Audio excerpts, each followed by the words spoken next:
Well, what do we have here? Besides this quote from Alex Hormozy that I want to share with you all that says, there's no greater waste of life than changing yourself into someone you don't like to get people you don't like to like you. Hey, everybody, welcome back to the channel. I appreciate you joining me.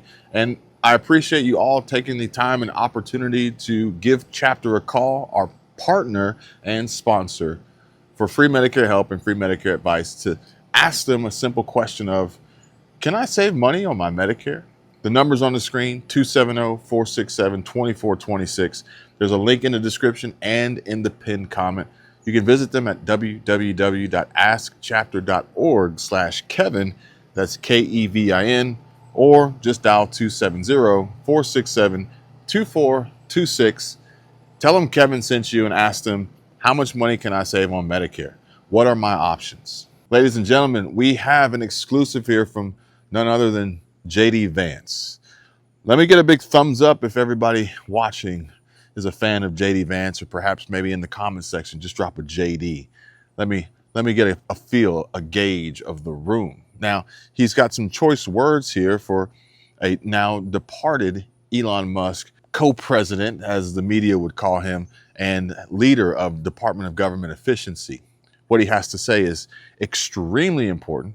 And I want you guys to hear this. I want you guys to pay very close attention. And I want you to understand where we are, where we came from, and where we could potentially be in the future. That's what's most important here, folks. Because these folks in Washington, these NGOs, these politicians that have made a career out of this, they have their hands in the cookie jar. They've been caught. But what happens next? Where do we go from here? I think what he's done is really incredible. People sort of forget that when he came into the U.S. government, we had never had a full-scale effort to actually look at, are we spending the American people's dollars wisely? And he found in a very short period of time over $170 billion of waste, fraud, and abuse.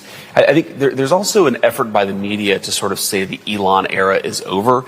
And I think that's actually totally wrong. Now, he has obviously a day job, and he's got to go back to his day job to run his companies.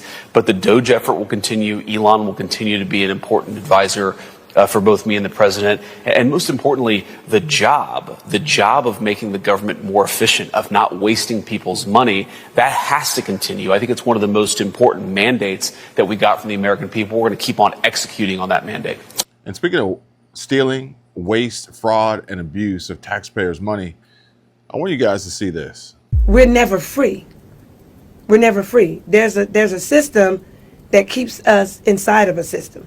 So 30 years ago, you could erase that. Charlotte City Councilwoman Tijuana Brown and her daughters have been indicted on federal charges, according to the U.S. Attorney's Office. Federal officials say Brown and her daughters then spent the money on personal expenses, including a lavish birthday party. But she just now got indicted for fraud. Not just any fraud, we're talking about the pandemic relief money, the PPP loans, allegedly blown it on stuff like a $15,000 birthday party with a horse-drawn carriage. Charlotte City Councilwoman Tijuana Brown and her two daughters, Tiema Brown and Antoinette Rouse, just got hit with federal charges for allegedly scamming over $124,000 in COVID relief funds. We're talking about fake PPP and EIDL loan applications, 15 of them, using made-up businesses and forged documents between 2020 and 2021.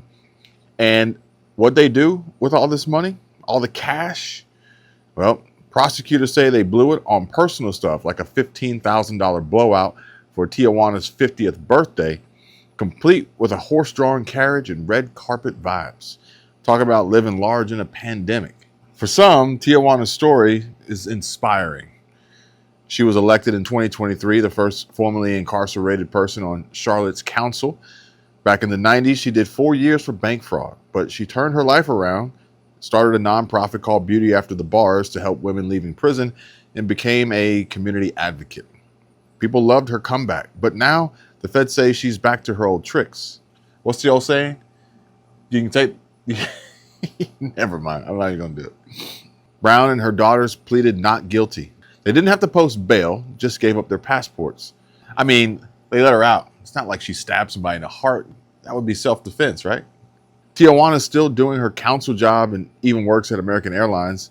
And she's calling this a political hit job to stop her re-election, saying she already paid back $20,833 of the money on her own. But here's the thing. Paying it back doesn't erase fraud. It's like robbing a bank, then tossing the cash back and saying, "We cool?" Nah, it don't work like that. I paid the money back. No one had to tell me to pay it back. If we're seeking justice and I paid back the $20,833 that I'm accountable for, then why are we here? She also claims a third party filled out the fake applications, but PPP loans require you to sign off on every detail. And when asked if she used the money for that fancy party, well, she dodged the question hard, probably wanting to call it baseless. Or, "I made an honest mistake."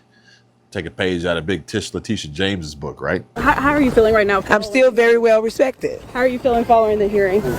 You'd still be well respected after the charges? You don't lose respect for allegations. Some folks think she should get a pass since she repaid some of the money, while others are like, yeah, fraud is fraud. So she's got to go. I paid it back. I paid it back. I paid it back. I paid the money back. What do you guys think? Should she get a pass because she repaid some of the money? The indictment says that you used those funds on a birthday party. Is that the case? I paid $20,000 back. And you in a pandemic trying to make all this. It's common sense. I get it. You got to ask the questions, right? But at the end of the day, please ask the question to the U.S. Attorney why that company, Hillbilly Barbecue, was allowed, when they didn't pay it back, was allowed to go to civil court instead of criminal court. Why were they, a white company, allowed to go to civil court, and why Ms. Brown is here today when their amount was way over the amount?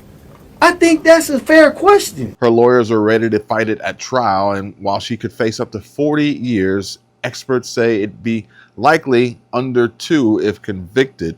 But this whole mess has people asking, should we elect folks with serious criminal pasts, especially for fraud? Especially multiple time count convicted felons? Tijuana Brown is a phenomenal black woman. I am the daughter of Artie Mae Brown. She spent time in federal prison on fraud charges. The people that said that we couldn't do something because of a stigma that's been placed on us, people that put us in a box, I just showed them that if you put me in a box, I'm gonna break out of it. Either way, redemption's great, but when someone's already broken the rules, maybe it's a red flag if they are supposed to be handling public trust. So, what do you guys think? Let me know down in the comments, is this a political attack or did Tijuana get caught playing the system?